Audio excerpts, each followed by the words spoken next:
Buongiorno, benvenuti alla nostra rassegna stampa. Vediamo quali sono i principali fatti di oggi sui quotidiani. Ci sono tante notizie, naturalmente notizie che arrivano dal Medio Oriente su una tregua che era stata annunciata, o meglio un accordo per la pace che era stato annunciato dall'Iran, poi è arrivata la secca smentita invece dagli Stati Uniti, direttamente dal presidente Donald Trump, ma si parla anche di politica italiana dopo il voto delle amministrative e ancora di cronaca. Ci sono tanti fatti che sono avvenuti nel nostro paese, ma andiamo a vedere il Corriere della Sera. Intanto l'apertura, Trump gela l'Iran sull'intesa. Teheran annuncia pronta la bozza di accordo con la soluzione per Hormuz, ma il leader statunitense dice falso. L'Unione Europea poi spinge per l'ingresso di Kiev, no della Lega, ma la Premier va avanti. E a proposito di Premier e di governo, pronta la legge elettorale, i partiti devono indicare chi è il candidato Premier, il testo della maggioranza, l'ira delle opposizioni. Andiamo all'estero invece, vediamo la foto di Pedro Sánchez, il Premier spagnolo. Finito al centro di uno scandalo assieme al Partito Socialista dopo il suo predecessore Zapatero, e allora la polizia arriva nella sede del Partito Socialista. Il mese terribile di Sánchez che si trova a Roma dal Papa e saremo severi in caso di irregolarità. Dicevamo la cronaca a Milano. Un ragazzo di 22 anni è stato ucciso da una gang, inseguimento e poi le coltellate e poi ovviamente la polemica politica, lite sulla sicurezza con il ministro Salvini che attacca. Vediamo su Repubblica questa notizia: Milano, ucciso in stazione, caccia a una gang di latinos. Intanto vediamo la foto della vittima, Gianluca Ibarra Silvera, che aveva 22 anni. È stato cerchiato e ferito a morte. Gli aggressori sono in fuga. Scontro politico sull'ordine pubblico.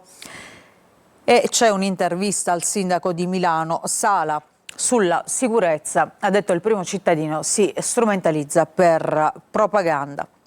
Andiamo a vedere sulla Stampa invece apertura dedicata all'occupazione, ai dati dell'occupazione per quanto riguarda i giovani dai 20 ai 29 anni, aiuti ai giovani, l'ultimo flop sprecato il PNRR, l'Italia ha speso meno degli altri paesi e resta penultima nel tasso appunto di occupazione. Vediamo penultimo posto in UE per occupazione tra 20 e 20 anni, un bacino di NEET ancora elevato, il secondo più grosso a livello europeo, il buco dei ricercatori arruolati attraverso il piano. In Italia il PNRR non ha dato la spinta necessaria ai giovani per tornare sui livelli della media continentale, lo dice un rapporto della Fondazione ETS. Intanto il governo di Giorgia Meloni e Bruxelles polemizzano sull'energia.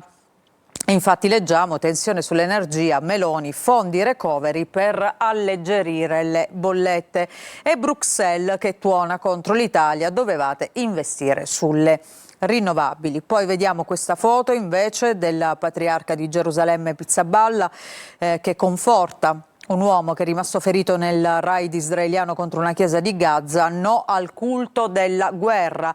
Pizzaballa, Gaza è stata uno spartiacque, c'è differenza tra chi occupa e chi è occupato.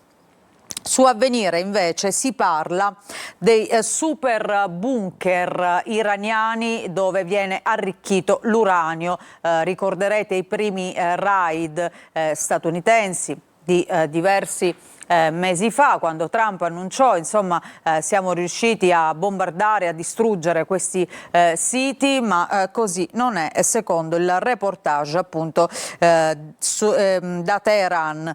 Ecco i due laboratori segreti, i super bunker dove l'Iran arricchisce l'uranio per la bomba nucleare, si trovano a 100 metri di profondità sotto la montagna del Piccone, nel complesso militare di Parkin. Accesso negato all'Agenzia per l'Energia Atomica. Quindi reportage, dicevamo, da Teheran sui luoghi in cui il materiale radioattivo viene trattato il primo raid degli Stati Uniti non li avrebbe distrutti. Sull'arresto del Carlino, l'apertura è dedicata a questa bozza della nuova legge elettorale, bozza che arriverà in aula, ma è scontro sui tempi. Dal 26 giugno il via alla discussione, premio di maggioranza contro l'instabilità. La minoranza temono di perdere, ora niente forzature. Il PD invece chiede il rinvio. Vediamo le altre notizie. Intanto a Monghidoro.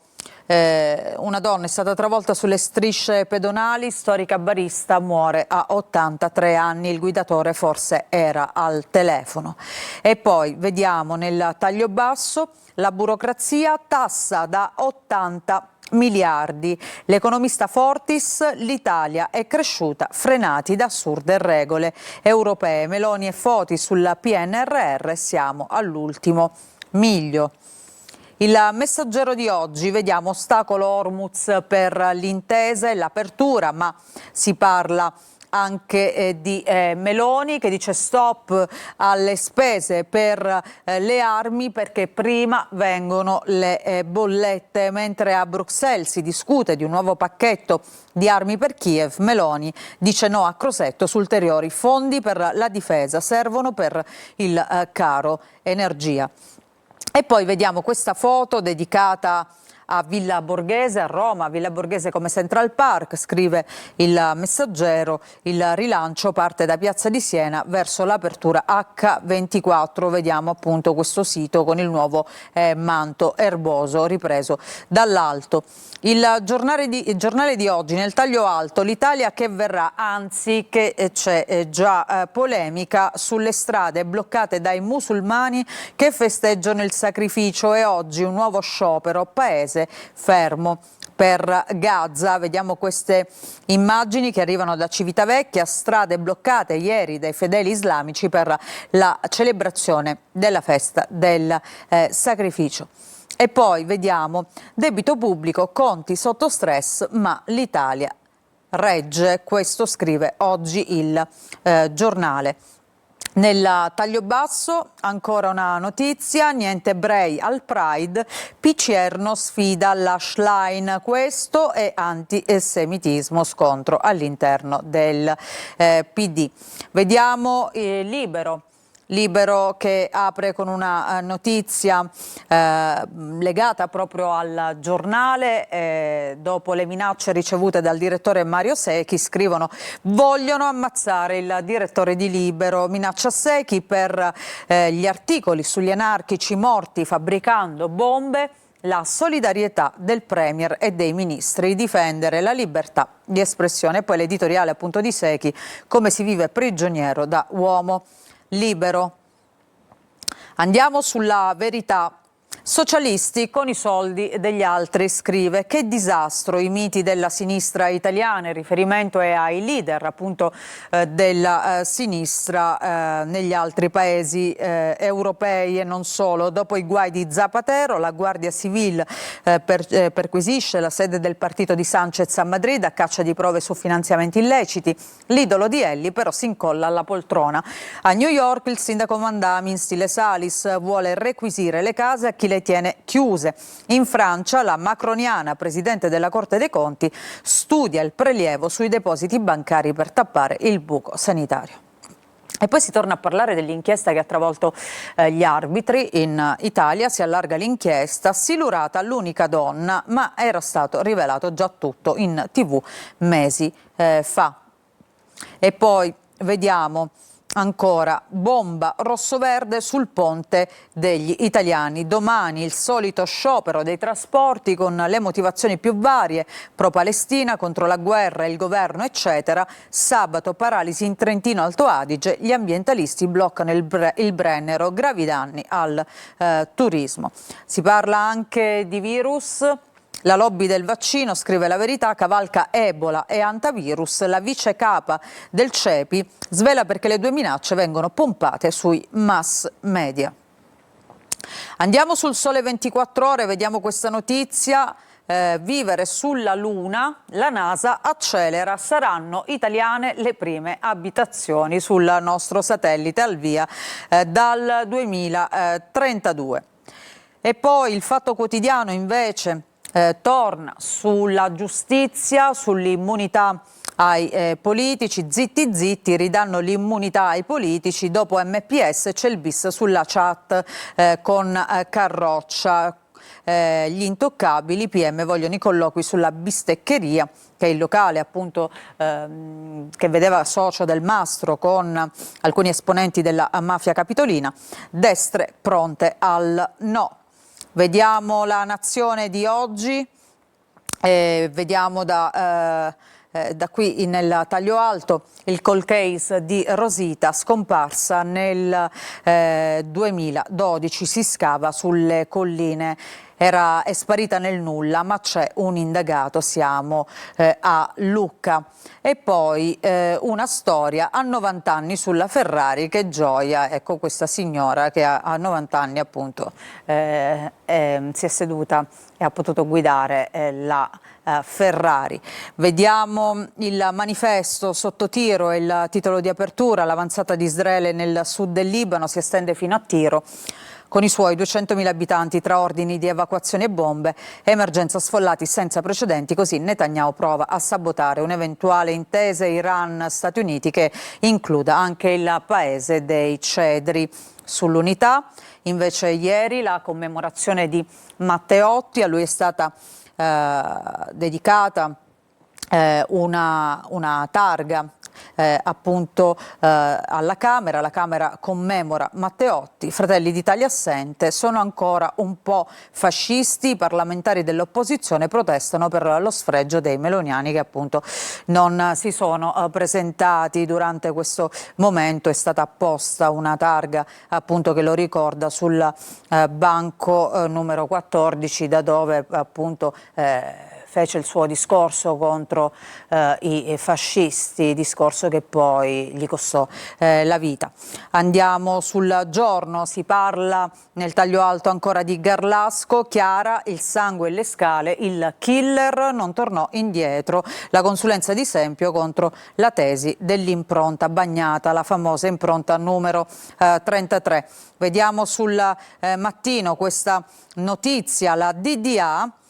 Così la cupola dei rifiuti avvelenava le campagne pugliesi, sversamenti dalla Campania, vigneti e uliveti usati come discariche, misure cautelari per 19, l'attività supportata da una rete di fiancheggiatori, notizia che vediamo anche sulla Gazzetta del Mezzogiorno. Anche in Puglia c'era la terra dei fuochi, nei campi tonnellate di rifiuti dalla Campania, indagati in 30, scrive invece la Gazzetta del Mezzogiorno, non 19. Ci fermiamo, una breve pausa, ritorniamo tra pochissimo perché abbiamo delle importanti notizie di cronaca, ultimi aggiornamenti che troviamo sul nostro sito siciliaweb.it.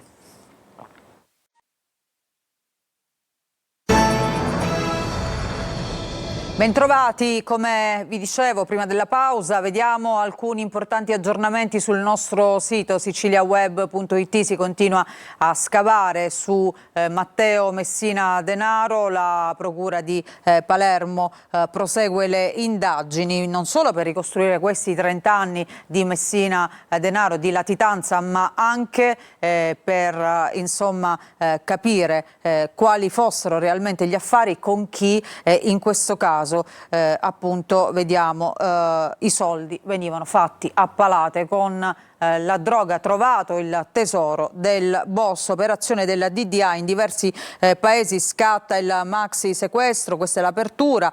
Poi vediamo ancora affari sporchi nella discarica, indagati i vertici della società di Gela, e ancora a Catania ragazzi marchiati, ecco il nuovo protocollo sulla Movida catanese.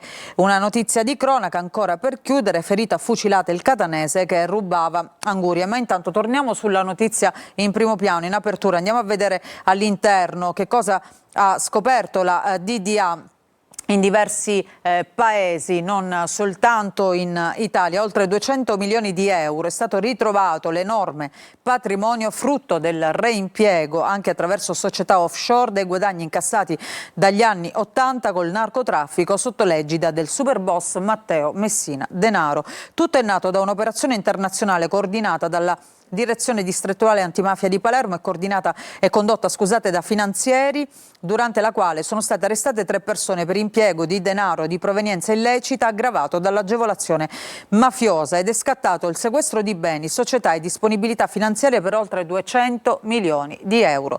L'operazione si è svolta in diversi paesi, oltre che in Italia, anche ad Andorra, Gibilterra, nelle isole Cayman, Lussemburgo, Svizzera, Libano, Principato di Monaco e in Spagna. Naturalmente vi daremo poi tutti gli altri dettagli e ulteriori aggiornamenti anche nel corso dei nostri telegiornali, ma ritorniamo alla prima pagina e all'home page di siciliaweb.it, perché c'è un'altra notizia in primo piano di questa mattina. Dicevamo, affari sporchi nella discarica, sono stati indagati i vertici della società di Gela. Qui vediamo una delle persone che si dovrà presentare davanti al GIP è l'amministratore di impianti, l'ingegnere Giovanna Picone, che è stata confermata lo scorso anno. Leggiamo, la DDA di Caltanissetta ha aperto un'inchiesta su presunti illeciti nel ciclo gestionale della discarica Timpazzo a Gela. Sono almeno 6 gli indagati, compreso il vertice della società in-house Impianti SRR, che gestisce il sito e il servizio rifiuti nel territorio della SRR 4 per l'area sud della provincia di Caltanissetta. Ci fermiamo qui con il nostro sito, invece ritorniamo adesso alla lettura dei quotidiani che trovate oggi in edicola. Ripartiamo dal Giornale di Sicilia. In primo piano c'è quest'ennesimo atto intimidatorio nei confronti della Sicily by Car, ma soprattutto le parole di Tommaso Dragotto, il proprietario, che dice: non pago la mafia se lo scordino, dai colpi di Kalashnikov alle auto bruciate. Il racket alza il tiro ma Dragotto non molla, e poi il coro di solidarietà. Il commento: non può bastare dire che altrove va peggio, e poi si parla anche delle misure adottate per la mala movida a Palermo. Ricordiamo, dopo l'ultimo episodio in via La Lumia, ancora spari durante la notte, è stata colpita una ragazza. Movida l'ira dei titolari dei pub e dei residenti, scontento per la stretta sugli orari tra i titolari dei locali. Via La Lumia, poi l'ira dei residenti. Le altre notizie, vediamo Mondello, l'italo-belga chiede più tempo, proroga di 1 mese alla società per i lavori e attrezzare i lidi, e poi la politica siciliana con Schifani che esclude le elezioni anticipate. Andiamo a vedere la prima pagina di Repubblica a Palermo. E a proposito di politica, ecco, anche qui centrodestra in crisi, Schifani, vado avanti, ma poi oggi c'è anche un'intervista all'ex presidente della Camera, Pier Ferdinando Casini, che dice: i cacicchi sono figli del crollo dei partiti nazionali. Ma vediamo invece l'apertura, anche qui dedicata al tema della sicurezza, alla mafia che torna a farsi sentire, la città nella morsa del racket, il governo più telecamere. Questa è la ricetta di Piantedosi. Rogo nell'azienda di Dragotto, Piantedosi appunto dice maggiore videosorveglianza, Schlein attacca la movida violenta, il comune frena sul coprifuoco per i locali e arriva il divieto di alcolici. Vediamo all'interno quindi questa notizia: racket ora emergenza, Piantedosi promette 60 telecamere, rafforziamo la videosorveglianza, ma Schlein dice non basta. E poi ci sono le parole appunto di Tommaso Dragotto, il proprietario dell'azienda: nessuna richiesta con me, perdono solo tempo, io non mi piegherò mai, ha detto il patrono appunto di Sicily by Car. La sparatoria di San Lorenzo è collegata, questa struttura è stata appena inaugurata. Andiamo a vedere invece nell'altra pagina questo approfondimento nei raid il marchio dei Lo Piccolo, ma ad agire sono le nuove leve. Cosa c'è dietro l'escalation nella zona occidentale? Le piste aperte dalla DDA, le variabili in campo e il ruolo degli scarcerati. Ancora, sempre su Repubblica, Palermo invece si parla di queste misure per una movida sicura, chiusure anticipate per la movida violenta. Ora il Comune frena, l'amministrazione prepara un'ordinanza che fissa la scadenza oraria per la vendita delle bevande alcoliche. E poi sempre sulla stessa pagina c'è un'intervista al presidente della Commissione regionale antimafia Antonello Cracolici. La mafia sfida le istituzioni per riavere consenso e ancora siamo di fronte a una strategia organizzata di chi senza sparare non era più percepito. La commissione regionale oggi sarà a Sferracavallo, bersagliata dal racket. Il presidente dice le cose potrebbero peggiorare. Vediamo quest'altra notizia prima di passare ad un altro quotidiano, perché purtroppo in meno di 24 ore si contano altre 2 vittime sul lavoro in Sicilia. 2 morti da inizio anno, le vittime sono 18, incidenti a Francofonte e a Catania, Giordano, violazioni in tema di sicurezza perché non c'è nessuna paura dei controlli. Andiamo a vedere la Gazzetta del Sud di oggi. Si parla di amministrative, si parla del voto a Messina, psicodramma degli sconfitti, questo è il titolo di oggi, gli strascichi del voto a Messina, mentre oggi Basile ritorna ufficialmente a Palazzo Zanca. Sul banco degli accusati Matilde Siracusano, ma Forza Italia se la prende con gli alleati e a sinistra invece è resa dei conti, quindi il dopovoto nella città dello Stretto.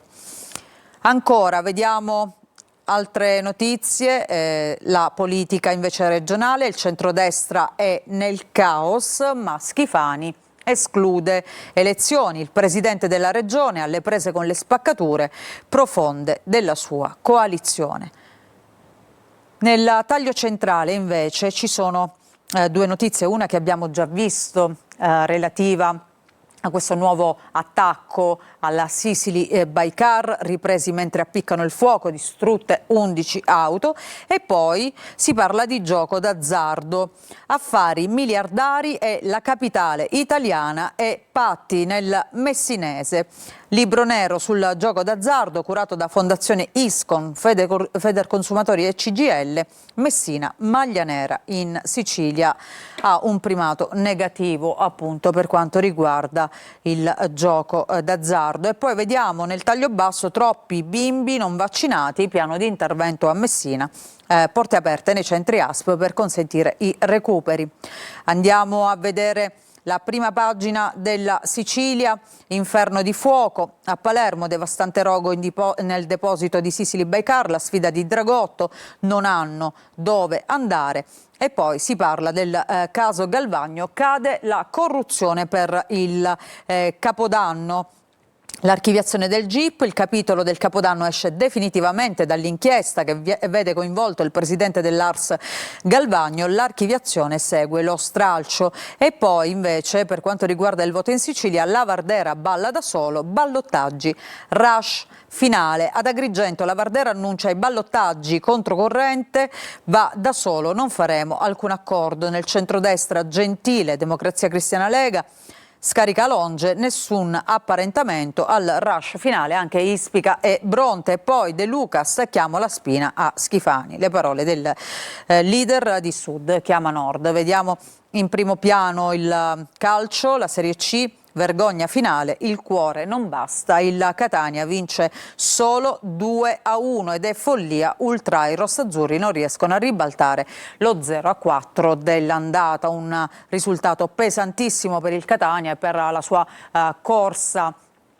playoff verso la promozione in Serie B. Allora andiamo a vedere proprio lo sport, l'illusione e le lacrime, la partenza è all'assalto, il Catania spinge, ci crede, poi il finale è amarissimo, il 2-1 non basta, la sblocca subito Caturano, forte firma il 2-0, nella ripresa però il palo di D'Ausilio spegne il sogno della grande rimonta.